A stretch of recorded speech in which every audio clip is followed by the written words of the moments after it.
بسم اللہ الرحمن الرحیم. السلام علیکم ناظرین.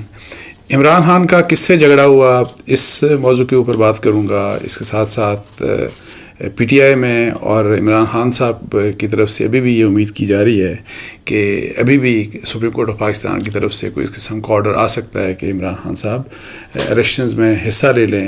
یہ کس بنیاد کے اوپر میں بات کر رہا ہوں، اور اس کے ساتھ ساتھ الیکشنز کے بائیک آؤٹ کے اوپر کہ جی کون الیکشن کے بائیک آؤٹ کر رہا ہے اور کس نے یہ اناؤنسمنٹ کر دی. اور تو یہ 2-3 موضوعات ہیں جن کے اوپر میں بات کروں گا. سب سے پہلے آپ یہ جو عمران خان صاحب کے جھگڑے کی بات، تو یہ تو آپ نے سن ہی لیا ہوگا کہ جو عمران خان صاحب کی ہمشیرہ ہیں علیمہ خان صاحبہ، آج جب وہاں پہ سائفر کیس کی جو وہاں پہ ہیئرنگ ہوئی جیل میں، اڈیالہ جیل میں، اور اس کے بعد انہوں نے وہ عمران خان صاحب سے بھی ان کی ملاقات ہوئی، اور اس کے بعد آ کے انہوں نے میڈیا سے بات کی. تو وہاں پہ ان کا یہ کہنا تھا کہ جیل سپرنٹینڈنٹ جو ہیں انہوں نے پی ٹی آئی کے بانی چیئرمین عمران خان صاحب سے بدتمیزی کی. تو اس کی وہ ڈیٹیل کو اس قسم کی بات وہ کر رہی تھی کہ انہوں نے کہا کہ جی میرے بھائی کے ساتھ جیل سپرنٹینڈنٹ نے بدتمیزی کی. انہوں نے کہا کہ جی سائفر کیس کی سماعت کے بعد اڈیالہ جیل کے باہر گفتگو کرتے ہوئے انہوں نے کہا کہ جیل سپرنٹینڈنٹ نے کورٹ روم میں بانی پی ٹی آئی سے بدتمیزی کی. انہوں نے کہا کہ پوچھنے پر سپرنٹینڈنٹ نے بتایا کہ بانی پی ٹی آئی نے انہیں مطلب جیل سپرنٹینڈنٹ کو تم کہہ کے مخاطب کیا. علیمہ خان نے کہا کہ یہ افسران بانی پی ٹی آئی کے ساتھ جیل میں بدتمیزی کرتے ہیں تو عام انسانوں کے ساتھ کیا ہوتا ہوگا. اچھا، ایک ظاہر ہے ان کی سٹیٹمنٹ کا جو حصہ ہے، تو اس کے اوپر میری پھر جو کچھ ہمارے رپورٹرز، آپ کو پتہ ہے کہ ایک بہت کم تعداد میں کچھ جرنلسٹ ہیں، رپورٹرز ہیں، وہ ان کو بھی ایکسیس دی جاتی ہے. وہ بھی جا کے اڈیالہ جیل میں ڈفرینٹ قسم کے جو عمران خان صاحب کے ٹرائل ہو رہے ہیں انکلوڈنگ سائفر کیس کے اوپر، تو وہ بھی جاتے ہیں وہاں پہ. تو ان میں سے ایک رپورٹر سے میری بات ہوئی تو انہوں نے مجھے یہ بتایا کہ اصل مسئلہ یہ ہوا تھا کہ عمران خان صاحب جب یہ سائفر کا کیس جب آج کی ہیئرنگ کمپلیٹ ہو گئی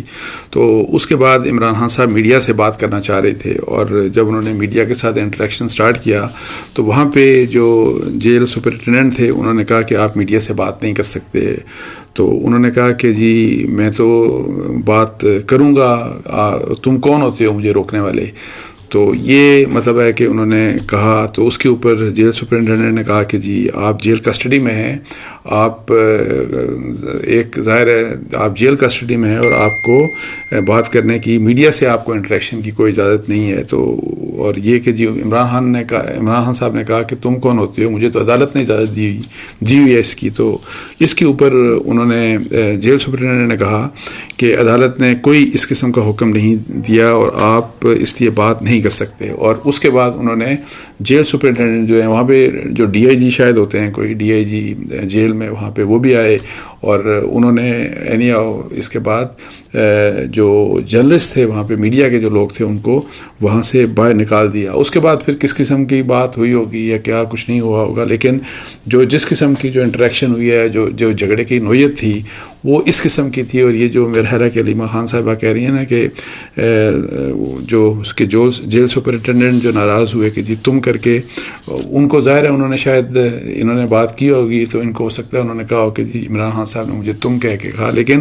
جو اصل جو رپورٹنگ، جس طرح ایک رپورٹر نے مجھے بتایا جو سچویشن انہوں نے دیکھی، وہ میں نے آپ کو بتا دیا کہ بیسیکلی عمران خان صاحب کو میڈیا کے ساتھ انٹریکشن سے روکا جا رہا تھا. اور اس کے اوپر انہوں نے کہا بھی جب روکا جیل سپرنٹینڈنٹ نے تو انہوں نے کہا تم کون ہوتے ہو مجھے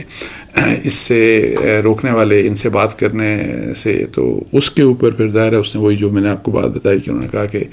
یہ آپ جوڈیشل کسٹڈی میں ہیں، جیل کی کسٹڈی میں ہیں، آپ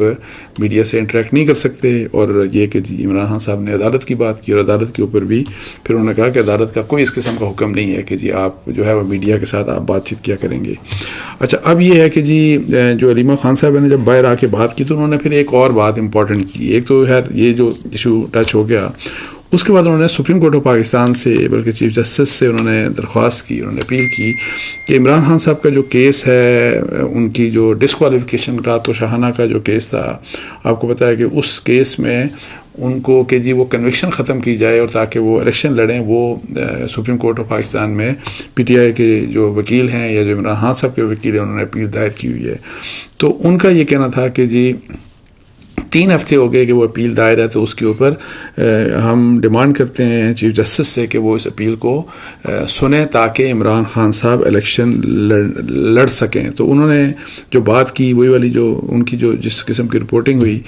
کہ علی خان صاحبہ نے کہا کہ سپریم کورٹ میں 3 ہفتے سے درخواست لگی ہے چیف جسٹس ہماری پٹیشن سنیں تاکہ بانی پی ٹی آئی الیکشن لڑ سکیں. اچھا، علی خان نے مزید کہا کہ اپیل کرتے ہیں کہ بانی پی ٹی آئی کے خلاف سزا معطلی کی درخواست سن لیں، چاہتے ہیں کہ یہ اپیل سنی جائے اور پورا ملک اس سماعت کو دیکھے. تو یہ ان کی ایک ڈیمانڈ تھی، اور میرا خیال ہے کہ ابھی بھی جو علی خان صاحبہ کی بات سے جو ایک تاثر ملتا ہے کہ ابھی بھی ان کو یہ امید ہے کہ سپریم کورٹ آف پاکستان میں یہ والا جو ان کا ایشو ہے کہ اس کو ان کی کنوکشن کو ہے انڈو کر کے ختم کر کے تو عمران خان صاحب ابھی بھی الیکشنز لڑنے کی ان کو اجازت مل سکتی ہے، جو کہ میری ذاتی رائے میں شاید اب یہ پاسبل نہیں ہے. ایک تو ٹائمنگ کی بات اتنی امپورٹنٹ نہیں ہے کہ ٹائم اب کیا ہے یا دیر ہو گئی ہے سویر ہے واٹ ایور. اصل جو پرابلم یہ ہے کہ کنوکشن جس نوعیت کی وہ ریلیف مانگ رہے ہیں وہ ریلیف ملنا مطلب ہے کہ جو لوگ قانون کو جانتے ہیں، جو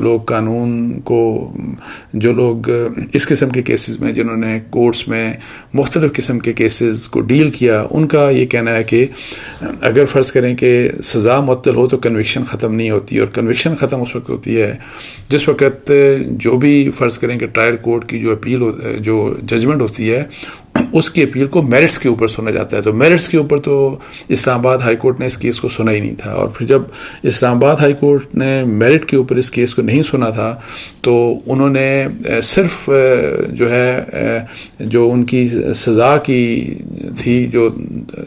3 سال کی سزا تھی، اس کو صرف سسپینڈ کیا تھا. اور پھر جب دوبارہ یہ آئے اسی چیز کے اوپر کہ جی آپ ان کی سزا تو آپ نے سسپینڈ کی لیکن کنوکشن سسپینڈ نہیں ہوئی، تو بریت والی بات تو بریت تو ان کی ہوئی نہیں تھی. تو اس لحاظ سے قانون اور جو اس سے پہلے کی جو پریسیڈنٹس ہیں یا جو نظیریں ہیں اگر آپ ان کو دیکھیں تو اس طرح ہوتا نہیں ہے. قانون کے مطابق ٹرائل کورٹ کی پوری اپیل جب سنی جاتی ہے اور میرٹس کے اوپر اس کو سنا جاتا ہے تو اس کے بعد ہی کنوکشنز کو ختم کیا جاتا ہے، اور کنوکشن ختم جب کرتے ہیں تو اس میں ایک آرڈر جو کورٹس کرتی ہیں وہ یہ کہتی ہیں کہ اس شخص کو ہم نے بری کر دیا. تو اس کیس میں اگر آپ دیکھیں تو شاہانہ کیس میں تو عمران خان صاحب کی بریت نہیں ہوئی، ان کی سزا 3 سال کی جو سزا تھی اس کو سسپینڈ کیا گیا تھا. اچھا، اب یہ ہے کہ جی اس کے علاوہ اب الیکشنز کے بائیک آؤٹ کی جو بات ہے وہ اب آئی ہے جناب فواد چودھری صاحب کی طرف سے. انہوں نے ایک خط لکھا الیکشن کمیشن آف پاکستان کو، اور انہوں نے اس خط میں یہ لکھا کہ جی میں انٹائر جو آپ کا الیکشن کا یہ جو پورا ہے یہ 2024 کا 8 فروری کا جو الیکشن ہے اس کو میں اور میرا گروپ جو ہے وہ ہم اس کا بائیک آؤٹ کرتے ہیں. یہ اب تفصیل نہیں ہے اس میں کہ جی ان کا گروپ کون سا ہے، انہوں نے بھی کوئی پولیٹیکل پارٹی بنائی کہ نہیں، لیکن خط میں یہ کہ جی میں نے بھی اپلائی کیا تھا، میری وائف نے، میرے بھائی نے نامینیشن پیپرز کی، تو انہوں نے مسائل بتائے کہ ہمیں نامینیشن پیپرز جو ہے وہ درج کرانے کا ہمیں جو سبمٹ کرانے کا ہمیں موقع نہیں دیا جا رہا تھا، اس کے لیے جو جس قسم کی مشکلات تھیں. پھر یہ کہ جی انہوں نے کہا کہ جی ایک پلاٹ کے بہانے کے اوپر کہ جی آپ کا پلاٹ ہے، میرے بھی اور میری وائف کے جو کاغذات نامزدگی ہیں وہ ریجیکٹ کر دیے گئے، اور پھر ایون الیکشن ٹریبیونل میں بھی وہ ریجیکٹ ہوئے. اور انہوں نے کہا کہ وہ ایک ایسا پلاٹ ہے کہ جو پلاٹ ان کا کلیم یہ ہے کہ لیا ہی نہیں ہم نے، کبھی ہے ہی نہیں، وہ زمینی شاید نہیں ہے، کوئی اس قسم کی بات تھی. تو اب انہوں نے یہ کہا کہ میں اور میرے جو گروپ ہے اور جو ہمارے جو ووٹرز ہیں ہم اس الیکشنز کا بائیک آؤٹ کریں گے. اب ظاہر ہے جس قسم کی اب مشکلات جو فیس کر رہے ہیں فواد چودھری صاحب، اس کی اصل وجہ کیا ہے یہ ابھی کلیئر نہیں ہے. لیکن فواد چودھری صاحب آپ کو یاد ہوگا کہ جب ان کو پی ٹی آئی مئی 9 کے بعد جب اریسٹ سٹارٹ ہوئی لوگوں کی تو ان کو بھی اریسٹ کیا جانے لگا تھا، لیکن وہ باہر کھڑے ہوئے تھے اسلام آباد کی شاید وہ کچہری میں تھے. تو وہاں پہ پھر انہوں نے یہ بات میں اس کے بعد انہوں نے اناؤنس کیا کہ جی میں پی ٹی آئی جو ہے اس سے انہوں نے لا تعلقی کا اظہار کیا اور کہا کہ میں اب سیاست سے کچھ عرصے کے لیے کنارہ کشی اختیار کر رہا ہوں. پھر اس کے بعد آل آف اے سڈن جس وقت آپ کو بتایا کہ استحکام یہ جو پاکستان استحکام پارٹی جو ہے استحکام پاکستان پارٹی یہ جب لانچ ہوئی تو اس میں یہ بھی موجود موجود تھے لیکن اس وقت وہ اپنا چہرہ چھپا رہے تھے، اور وہاں پہ موجود ضرور تھے لیکن چہرہ چھپا رہے تھے. اپیرنٹلی یہ تھا کہ شاید شامل ہو گئے ہیں، لیکن بعد میں کیا کچھ ہوا، ان کی کس قسم کی کچھ انٹریکشنز تھیں، یا کیا کچھ انہوں نے کیا کچھ کیا، یا ہو سکتا ہے کچھ لوگ یہ بھی کہتے ہیں کہ شاید پی ٹی آئی چیئرمین جو تھے اس وقت، بانی چیئرمین، شاید ان کے ساتھ بھی کوئی رابطہ انہوں نے دوبارہ سے ری اسٹیبلش کرنے کی شاید کوشش کی. واٹ ایور اینی ہو، جو بھی ریزن تھا کہ کچھ نہ کچھ ایسا تھا کہ پھر آل آف اے سڈن پھر ان کے لیے مشکلات سٹارٹ ہو گئیں، اور پھر نیب میں بھی کیس ان کے خلاف درج ہو گیا، اور پھر ان کے اوپر یہ اس کے بعد سے پھر کئی ہفتے ہو گئے کہ آپ کو بتایا کہ یہ